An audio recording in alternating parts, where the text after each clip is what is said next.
Hi class, today I'll be showing you around your new school. Follow me, cause you're in for an energy efficient ride. The MRT trains in the future will run on electromagnetism. One of the electric sources that powers the train is solar energy. Solar energy is provided by the solar panels placed on the train's roof. The solar power will power the train day and night. However, if there is a time where the solar panels cannot capture any sunlight, it will resort to using energy from the kinetic plates that is on the tracks. On the roads, MRT tracks, and in the school, we have placed these plates called kinetic plates. Basically, kinetic energy from the thing is transferred to the plates whenever something or someone steps on it and passes by. The kinetic energy is transferred to the plates and is then converted into energy and is to be used to power the lights at night or is to be used in case of emergencies. All the kinetic energy that are converted into energy is done by the kinetic energy generator. We have two light systems in the school. One is automatic and one is manual.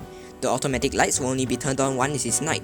Most areas and rooms are placed with automatic lights. However, for areas or rooms that sunlight does not shine on, we have manual lights, just like the hall or the canteen. Both of them has to be turned on by a person. They are usually turned on when they are only in use. This scanner can scan your eye in order to enter staff rooms or the general office. The iris scanner can identify all staff and students, making it secure for the valuable items in the school, like exam papers or the supercomputer that is stored inside the general office.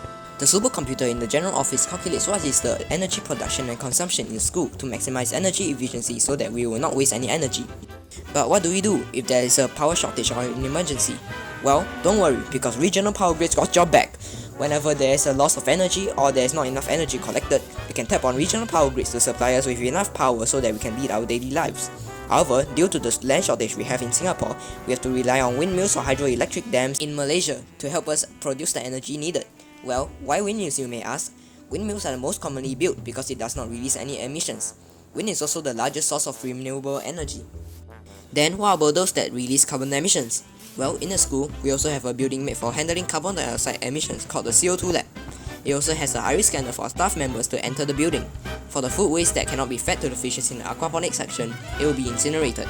However, the carbon dioxide released will also be contained and collected through a suction tube and is transported to a factory through a pipe system. At the factory, the carbon dioxide collected combined with electricity will make carbon nanofibers, which is carbon fiber. Carbon fiber is lightweight and strong. It can also be an alternative for metal. Carbon fiber can be used to make many products such as bicycles.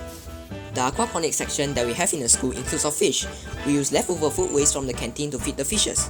The canteen has an automatic tray collecting system, so all students need to do is to put their trays on the collector and the system will automatically clean the plates and will dispense them out in a storage space. Leftover food waste will also be collected in the system and is dispensed in chutes. After feeding the fishes, the waste from the fishes is then collected through a suction system in the pond.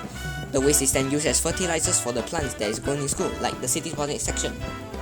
Here in the school, we grow our own vegetables to eat. That's why we have the city botanic section in the school that includes of plants. It is not normal farming though. The plants are held up by a pipe, so the pipe will transport the plant's water. Since it is held up by a pipe, the plants can be stacked on top of each other, making farming more efficient. In the school, we have a set of generators that are environmentally friendly because they run 100% on electricity. One of those generators is the water generator. Water collected by the drains around the school or leftover water from the city pond section are transported through a pipe to the water generator. We have turbines in the generator, so kinetic energy from the water will be transferred into the turbines and thus generating energy to use. The excess water will then be transported to new water to be processed and filtered. Another way that we generate extra energy through water is that we put turbines in the pipes that are transferring water from the roof to the pipes underground. In the school, we have the water filtration system. Most rainwater collected or water that has been used by the city pond section will be filtered through the system to be drank by the students in the school or for miscellaneous uses. Clean water that are filtered are then transported down to the canteen to be stored. Solar panels are one of the main sources of energy in the school. But what if the glass in the school are also solar panels? The glass in the classrooms and all around the school are a special kind of solar panel and can also capture light energy just like one. Since we have glass everywhere in the school, it will be more efficient to capture light energy with the glass solar panels. In the canteen, we have placed sound transducers so that sound energy can be converted into energy. This is done by converting the sound signals collected into electricity. The air generator in the school is able to convert kinetic energy transferred to the wind turbine in the pipes by the hot air collected through the air vents located at every building. The kinetic energy is then converted into energy. The roofs are slanted so the amount of wind collected will be increased. Now, we can only look forward to the future and wait for what opportunities to come.